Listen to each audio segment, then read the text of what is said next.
Selamat siang dan salam sejahtera bagi kita semua. Saya Hotmian dari mahasiswa STIE Pembangunan Tanjung Pinang. Pada kesempatan kali ini, saya akan menjelaskan tentang saham dan obligasi. Apakah itu saham dan apakah itu obligasi? Mungkin di antara kita belum sepenuhnya paham. Saham adalah surat penyertaan seseorang atau kepemilikan seseorang atau badan pada suatu perusahaan. Seseorang yang memiliki saham memiliki hak atas sebagian aset dari perusahaan. Apabila suatu perusahaan menerbitkan sebanyak 1000 lembar saham dan saya membeli sebanyak 200 lembar saham, maka saya memiliki aset sebanyak 20% pada perusahaan tersebut. Perusahaan menerbitkan saham bertujuan untuk mendapatkan dana segar atau modal usaha dalam pengembangan bisnisnya di jangka panjang. Nah, dalam saham akan diberikan keuntungan berdasarkan dividen dari keuntungan suatu perusahaan. Untuk jenis-jenisnya, jenis kerja ada dua, yaitu saham preferen dan saham biasa. Nah, saham biasa itu adalah saham di mana pemegangnya akan mendapatkan hak untuk menyuarakan pendapat pada suatu pengambilan keputusan dalam perusahaan. Pemegang saham biasa akan mendapatkan prioritas ketika perusahaan akan menerbitkan saham baru. Sementara untuk saham preferen tidak memberikan hak kepada pemegang saham untuk menyuarakan pendapatnya, tetapi akan mendapatkan prioritas dalam dividen dari keuntungan perolehan keuntungan perusahaan itu sendiri. Nah, bagaimana sih cara kita untuk mendapatkan saham? Untuk mendapatkan saham, terlebih dahulu kita harus menjadi investor dalam suatu perusahaan bursa efek, dikenal dengan Bursa Efek Indonesia (IDX). Nah, di sini kita harus memiliki saham minimal 1 lot atau 100 lembar. Jadi, saya apabila misalnya satu saham itu harganya adalah 3.500, jadi saya harus menanamkan modal sebanyak 350.000. Nah, bagaimana sih dengan obligasi? Untuk obligasi itu adalah bisa dikatakan sebagai surat utang, di mana pihak yang berutang akan mengeluarkan surat kepada pihak yang berpiutang. Jadi di sini diterbitkan oleh perusahaan atau pemerintah. Kalau obligasi itu sendiri akan memberikan keuntungan berupa bunga. Bunga ini diterbitkan pada atau dibunyikan pada surat obligasi itu sendiri. Kemudian akan dituliskan juga jatuh temponya untuk pembayaran utang dan bunganya. Nah, bunga dalam obligasi itu disebut juga dengan kupon. Kupon wajib diberikan oleh penerbit kepada pemegang obligasi. Di Indonesia, tempo untuk pembayaran tenggang waktu obligasi itu adalah 1 sampai 10 tahun. Jadi bisa dikatakan sebagai investasi jangka menengah panjang.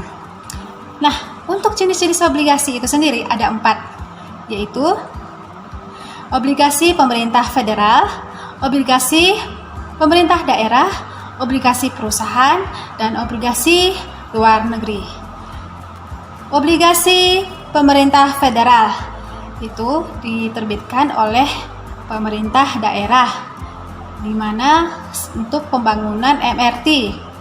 Contohnya adalah ORI atau Obligasi Retail Indonesia, atau dikenal juga dengan SUN, Surat Utang Negara, yang diterbitkan oleh Dirjen Keuangan Republik Indonesia.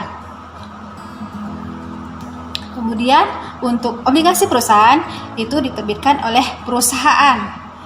Nah, untuk obligasi perusahaan ini akan memiliki risiko lebih tinggi daripada obligasi pemerintah, karena sewaktu-waktu apabila suatu perusahaan mengalami falit atau bangkrut, maka sangat sulit untuk mendapatkan kembali obligasi kita. Tetapi semakin tinggi risiko, maka semakin tinggi juga bunga yang dijanjikan oleh pemilik dari perusahaan tersebut. Kemudian yang ketiga adalah obligasi pemerintah. Nah, obligasi pemerintah ini disediakan di daerah-daerah, tetapi tidak diterbitkan di pusat kota. Kemudian yang keempat tadi adalah obligasi luar negeri. Untuk obligasi luar negeri diterbitkan oleh perusahaan atau pemerintah luar negeri. Nah, di sini juga memiliki resiko yang tinggi karena apabila dengan menggunakan mata uang yang berbeda dengan investor, apabila mata uangnya itu lebih rendah, maka bisa memungkinkan mendapatkan nilai dari obligasi yang rendah juga. Tetapi seperti tadi yang saya sampaikan, semakin tinggi resikonya, mereka juga menjanjikan tingkat suku bunga yang lebih tinggi untuk menarik para investor itu sendiri. Kemudian saya akan menjelaskan secara singkat untuk bagaimana sih sebenarnya bentuknya. Nah, di sini ini adalah saham sebanyak 20 juta. Di sini adalah dibunyikan untuk pemilik sahamnya dan direktur. Kemudian yang ini ada obligasi. Di sini akan dibunyikan juga tentang kupon bunga untuk 1 triwulan dibayarkan pada tanggal 1 Juli. Jadi disebutkan tanggal kupon pembayaran hutang dan bunga. Oke. Nah, oke. Apa sih bedanya dengan antara saham dan obligasi? Yang pertama, kita tadi tahu ya bahwa yang menerbitkan untuk saham itu adalah perusahaan terbuka, sementara untuk obligasi itu pemerintah atau perusahaan. Kemudian untuk badan tadi sudah disampaikan. Kemudian pembagian keuntungannya, kalau saham dinamakan dengan dividen, yaitu diambil dari keuntungan sebuah perusahaan, sementara kalau obligasi sesuai dengan harga pokok dan bunga yang sudah ditentukan atau disepakati. Kemudian untuk jangka panjang waktunya, kalau saham itu tidak terbatas karena suatu perusahaan itu selagi suatu perusahaan itu masih berdiri, maka saham itu masih tetap berlaku. Sementara obligasi itu waktunya tuh terbatas. Jadi jangka waktu pembayaran telah ditentukan. Kemudian kewajiban bayar untuk membayarnya itu kalau saham hanya jika perusahaan mendapatkan keuntungan, sedangkan untuk obligasi itu wajib dibayarkan sesuai dengan aturannya, jatuh tempo yang sudah disepakati. Kemudian risiko investasinya.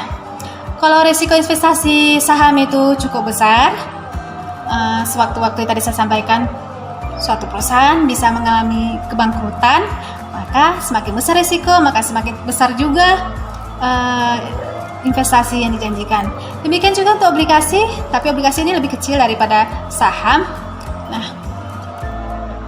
karena di sini obligasi akan membayarkan sejumlah uang dan bunga yang telah ditentukan, wajib membayarkan karena sudah sesuai dengan ketentuannya. Kemudian untuk keuntungan investasi tadi ya, high risk, untuk saham high risk, high reward. Tetapi obligasi low risk, low reward. Nah, kemudian apa yang terjadi jika perusahaan bangkrut? Kalau untuk saham, kepemilikan saham menjadi tidak berharga. Jadi ya perusahaan hanya membayar laba terakhir. Ya itu pun kalau ada. Tetapi kalau tidak ada ya apa boleh buat, maka saham itu tidak akan bernilai. Dan tetapi obligasi itu pemegang saham akan didulukan mendapat atau diprioritaskan untuk dibayar. Nah, untuk obligasi perusahaan itu akan membayarkan sampai dengan menggunakan aset perusahaan. Jadi, nah untuk contohnya perbedaan antara saham dan obligasi, kalau saham itu contohnya adalah Sampurna Tbk, tapi obligasi seperti Ori atau Sun. Oke, demikianlah yang bisa saya sampaikan. Semoga informasi ini bisa bermanfaat bagi kita semua. Salam mahasiswa.